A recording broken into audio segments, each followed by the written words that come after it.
जड़ माना है यहाँ पे, है ना। चित्त में अपने आप में इतनी पावर नहीं है कि हाँ वो सारा काम कर सके, उसका वर्क तो पार्टिकुलर है, बट वो किस पे डिपेंड कर रहा है, वो धन्यवाद। पुरुष पे डिपेंड कर रहा है। पुरुष यहाँ पे आत्मा को ही कहा गया।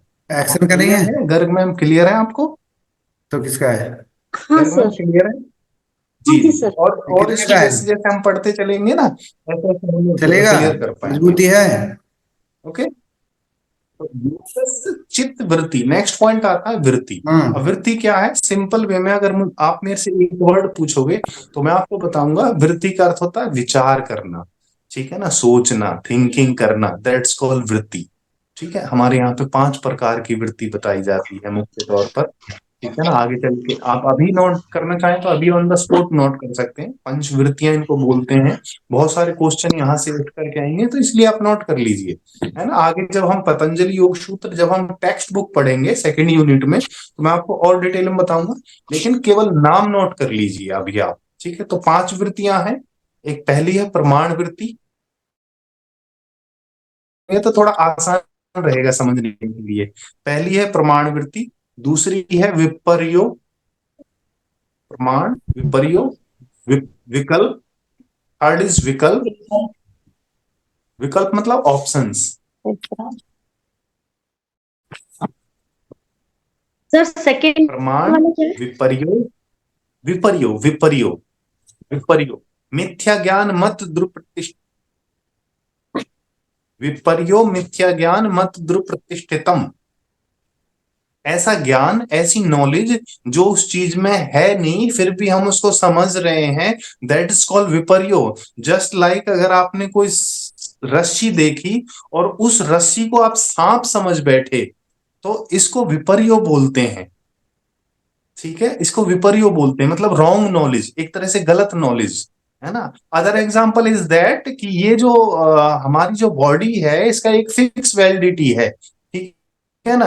कोई 60 साल, अगर कोई एक्सीडेंटल केस नहीं होता है तो कोई 60 साल जिएगा, कोई 65 जिएगा, कोई 70 जिएगा। बट हम विपर्यों में जी रहे हैं कि हम तो रहेंगे इस धरती पे हमेशा के लिए रहेंगे, दैट इज कॉल्ड विपर्यो। अकॉर्डिंग टू योगा ये विपर्यो में काउंट होता है, रॉन्ग नॉलेज में काउंट होता है।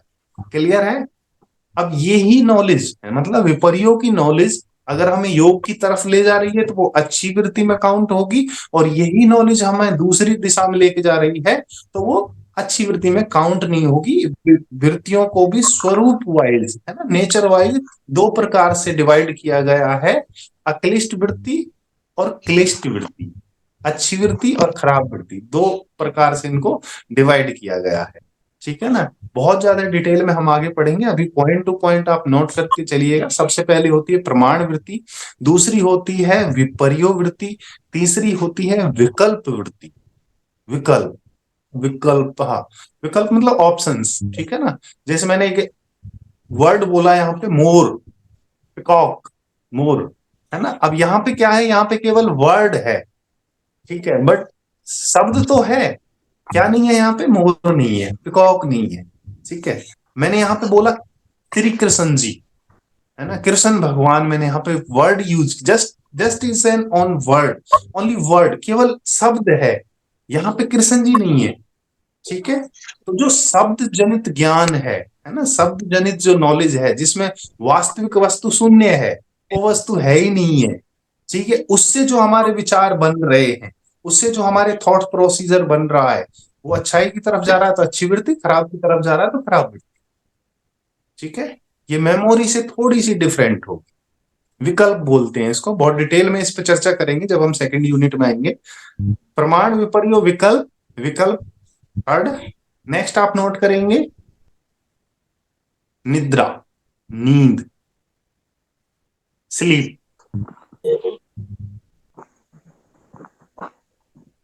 Last and final Smriti, Smriti memory, Smriti memory.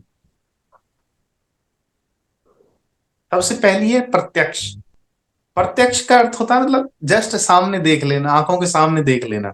और सबसे लास्ट वाली है स्मृति, मतलब मेमोरी।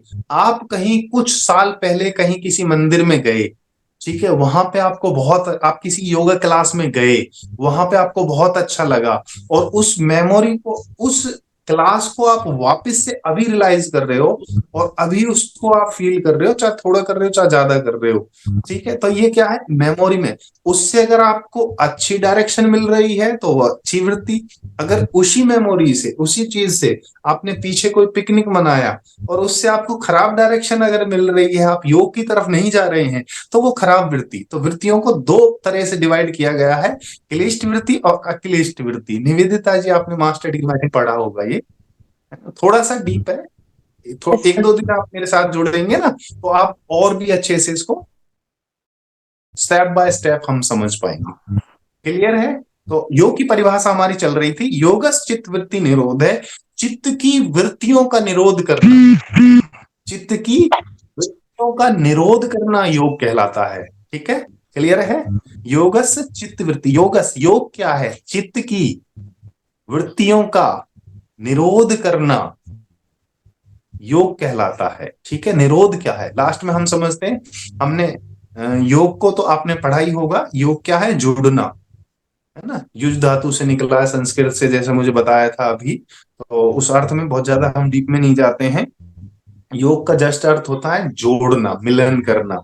ठीक है, वो बहुत हाई लेवल की परिभाषा होगी कि आत्मा को परमात्मा से जोड़ देना। ये बहुत उच्च लेवल की स्तर की, आज के समय में देखा जाए तो ये बहुत उच्च स्तरीय परिभाषा है। आत्मा से परमात्मा को जोड़ना बहुत उच्च स्तर के। अभी अभी आप सोचो ना, हम क्या अपने शरीर से जुड़े हुए हैं? अगर हमारे हाथ में फोन आ जाए तो हम क्या शरीर से जुड़े हुए हैं? है ना। हम हम बहुत ज्यादा बाहर रहते हैं, मतलब आउटर, अन्य लोगों से, अपने आप से तो जुड़ ही नहीं पाते हैं। आप 2 मिनट के लिए, महर्षि पतंजलि ने यहाँ पे लिख दिया है, योगस चित्त वृत्ति निरोध है, चित्त की वृत्तियों का निरोध करना। निरोध का अर्थ मैं बताता हूँ, निरोध का अर्थ होता है उनको डाइवर्ट करना, है ना। इतनी बड़ी बात उन्होंने लिख दी है, पर वास्तव में आप देखेंगे तो आप पाएंगे कि अगर आप 10 सेकंड के लिए या 20 सेकंड के लिए भी आंखों को क्लोज करके बैठते हैं तो 10 तरह की वृत्तियां चलने लग जाती हैं। 10